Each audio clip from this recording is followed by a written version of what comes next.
You are 22 years old. You have $1,140 in a checking account. Not enough to feel safe, not little enough to panic. Just enough to make you believe the next decision does not matter that much. But it does. Because this is where your life splits. Same age, same city, same first paycheck, same tired Monday morning, same cheap coffee in an office that smells like old paper and printer toner.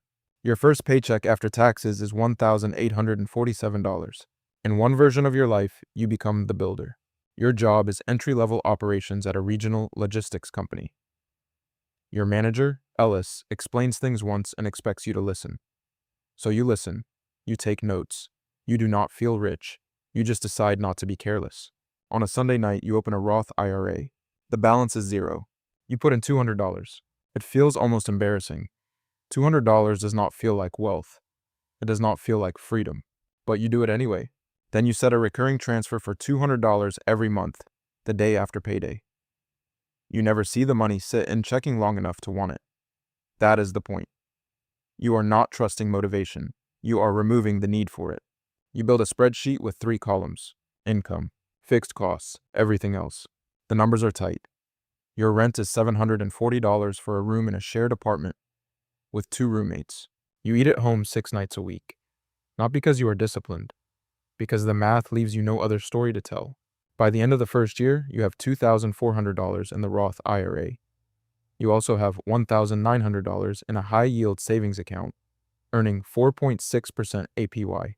It still does not look impressive, but for the first time, an emergency would annoy you instead of destroy you. In the other version of your life, you become the spender. Same paycheck, same city, same feeling that you are finally an adult and deserve to breathe a little. You buy a car on a 72-month loan. The payment is $387 a month. Insurance is $194. You need a car, that part is true. The trim level was optional, but when the salesman shows you the better screen, the cleaner seats, and the wheels that make the car look more expensive than it is, something in you says, why not? You work hard. You deserve one thing that makes you feel like you are moving forward. The problem is, payments also move forward. Every month, whether you feel excited or not. You rent a 1-bedroom apartment for $980. Your own space matters to you. It feels peaceful, but peace with no margin is fragile. You eat out 4 nights a week. Friday becomes a bar tab. Saturday becomes dinner. Sunday becomes brunch that costs $41 and somehow feels normal. You open a savings account and deposit $100. 3 weeks later, you transfer $80 back for a concert ticket. It does not feel like a mistake. It feels like living. By the end of year 1, you have $220 in savings. You also have $1,340 in credit card debt at 24.99% APR. The minimum payment is $38. You pay the minimum, and nothing dramatic happens. That is the dangerous part. No alarm goes off. Your card still works. Your apartment still looks nice. Your car still shines in the parking lot. From the outside, both versions of you look normal. One has started buying assets before buying an identity. The other has started renting the feeling of success before owning the freedom behind it. At 22, the difference does not look like much. A $200 transfer, a $387 payment, a few dinners, a slightly nicer apartment.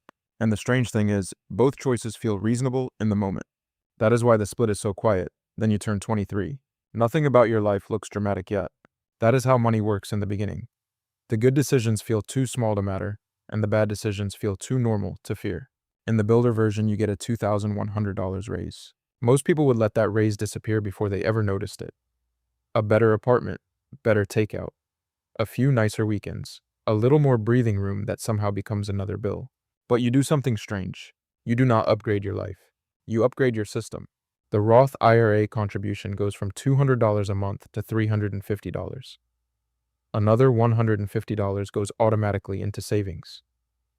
You do not debate it every payday. You do not ask how you feel.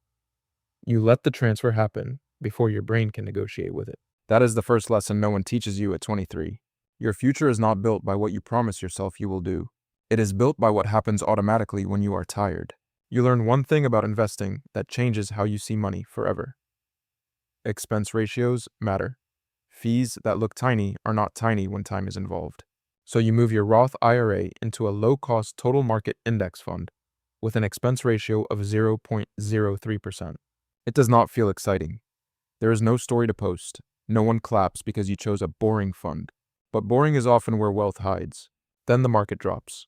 Your balance falls from $9,800 to $7,200 in 6 weeks. For the first time, you feel the difference between owning something and understanding something. If you did not understand what you owned, you would panic. You would sell. You would call it risk. Instead, you buy more. Not from courage, from understanding. By 24, your emergency fund reaches $4,500. 3 months of expenses. It is not wealth yet, but it is a wall between you and desperation. Every dollar above that line now goes into a taxable brokerage account. You are still living in a small apartment, still eating at home, still driving nothing impressive. But something has shifted. Your money has started working on days you do not. In the spender version, you also get the $2,100 raise. And because the raise feels like proof that life is moving forward, you let your lifestyle move forward too. You upgrade your apartment. The new rent is $1,240. The building has a gym, better lighting, cleaner hallways, and a lobby that makes you feel like your life finally matches the person you want to become. You use the gym 7 times the first month, twice the second, 0 the third. Then you buy a couch. It costs $1,400 on a buy now, pay later plan. 0 interest for 12 months. That sounds safe, that sounds responsible, that sounds like a deal. But the danger with delayed payments is that the future version of you is always the one who has to be disciplined. And the future version of you is busy. The 12 months pass. The interest hits retroactively. You did not read that part. Most people do not read the part that hurts them later. Your credit card balance grows from $1,340 to $2,800. So you open a second card, a rewards card. The sign-up bonus is 60,000 points if you spend $4,000 in 3 months. You tell yourself you are being strategic. You are earning points on money you would have spent anyway. Some of that is true. Enough of it is false to matter. By 24, you have $4,200 in consumer debt across 2 cards. The car loan balance is still $19,100. Your savings account has $440. You have no emergency fund. You have a plan to start one next month. But next month keeps arriving with a bill attached. And this is where the quiet split becomes visible. At 24, the builder has $9,800 invested, $4,500 in savings, and 0 consumer debt. Net worth, about $14,300. The spender has $4,200 in credit card debt, a $19,100 car loan, and $440 in savings. Net worth, about negative $22,860. The gap is $37,160. Not because one person was smarter. Not because one person had rich parents. Not because one person got lucky. The gap came from a few $100s redirected before lifestyle could absorb it. And 4 decisions that felt harmless when they were made. By 25, the difference is no longer just a number. It has become a direction. In the builder version, you move into a slightly better apartment. Rent goes from $740 to $890. It is an upgrade, but not a surrender. You negotiate a longer lease and save $40 a month because the landlord cares more about a reliable tenant than squeezing every dollar. That small moment teaches you something. Money is not always won by earning more. Sometimes it is won by not accepting the first number placed in front of you. Around the same time, you enroll in your company's 401k at the full employer match rate. You contribute 4%. Your employer adds another 4%. You do not think of it as investing. You think of it as not walking past free money on the ground. Now your Roth IRA, your 401k, and your brokerage account are all moving without your daily permission. Every payday, money leaves before lifestyle can build a case for keeping it. This is when your financial life becomes less emotional, not easy, just less dependent on your mood. At 26, a coworker mentions a duplex in a secondary market 3 hours away. You do not rush. You do not romanticize real estate. You drive there on a Saturday and walk through the property with a contractor named Marcus. The building is not beautiful. That is part of why the math works. The second unit is vacant. The floors need work. The kitchen looks 20 years behind the rest of the world. Marcus estimates $7,400 in cosmetic repairs. You go home and prepare for 6 months. You pay down the last of a small student loan. You clean your credit file. You document every dollar of income. You save the down payment slowly, boringly, almost invisibly. At 27, you close on the duplex. The mortgage is $514 a month. Unit 1 rents for $725. Unit 2 rents for $710. After taxes, insurance, and a maintenance reserve, the property produces about $614 a month. It is not passive. Passive is a word people use before the toilet breaks. You answer calls, you schedule repairs. You learn that tenants are real people, not spreadsheet cells. But the math is real, and for the first time, you own something that pays you while you sleep. Meanwhile, in the spender version, the same years look successful from the outside. Your salary rises to $52,000. You take a trip to Cancun in February. It costs $2,100 on a card already carrying a balance. You call it a memory, and it is one. But memories charged at 24.99% APR come back later wearing a different face. At 26, you get promoted. The title changes. The pay goes to $58,000. You celebrate at a restaurant where the entree costs $44. You put it on the rewards card. You earn points on dinner. That sentence feels smart enough to hide the truth. Then the car loan finally ends, and for 1 month you feel free. So you lease a newer car. The payment is $421. The old car was still working. But this one feels like proof that the promotion meant something. That is how lifestyle inflation enters, not as stupidity, as evidence. By 27, you have $6,800 in credit card debt across 3 cards. You still have the gym membership. You still have the streaming bundle. You still have subscriptions you forgot were renewing because each one feels too small to matter. But together, they are not small. Together, they are a quiet tax on your future. You open a 401k and contribute 2%. Your employer would match 4%, but you leave half of it behind every month because the budget already feels tight. And this is the part no one sees. The builder is not just gaining money. The spender is not just losing money. Both are training their nervous system. One is learning that money creates space. The other is learning that money disappears no matter how much arrives. By 27, the builder has investments, cash reserves, and a duplex producing monthly income. The spender has income too, but the income already has owners before it lands. By 28, the builder's life still does not look rich. That is the strange part.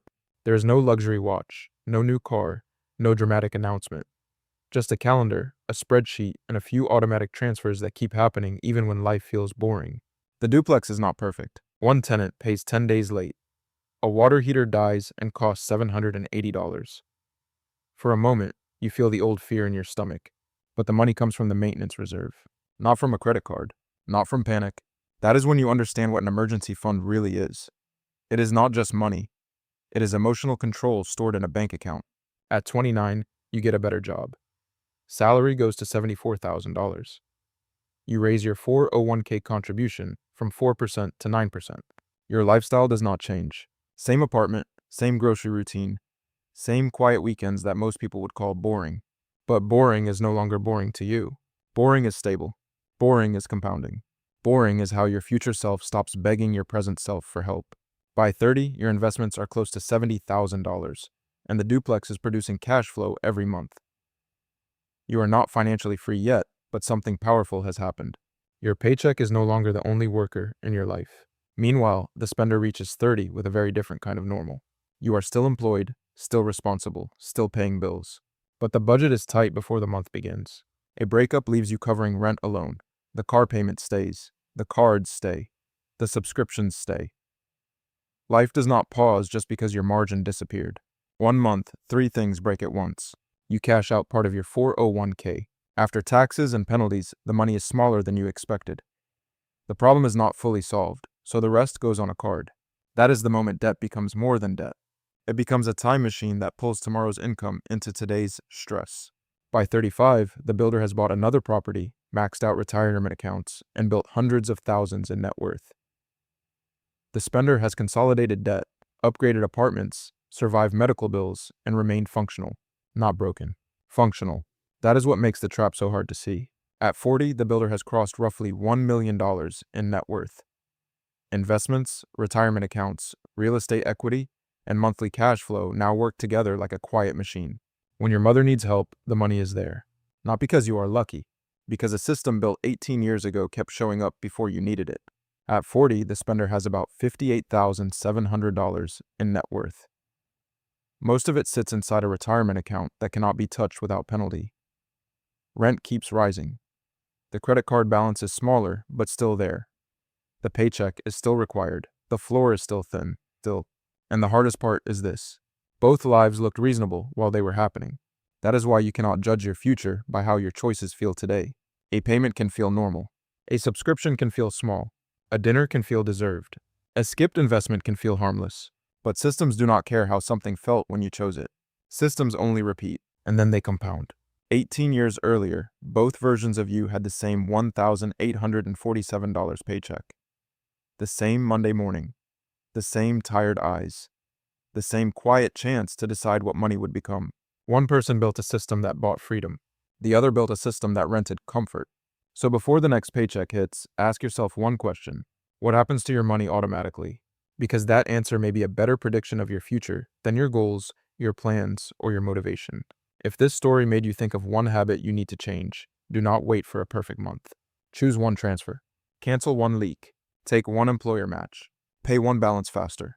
Build one small system before your lifestyle builds one for you. And if you know someone who looks successful but feels financially trapped, send them this. Not to shame them. To wake them up before the quiet split becomes a life they cannot easily leave.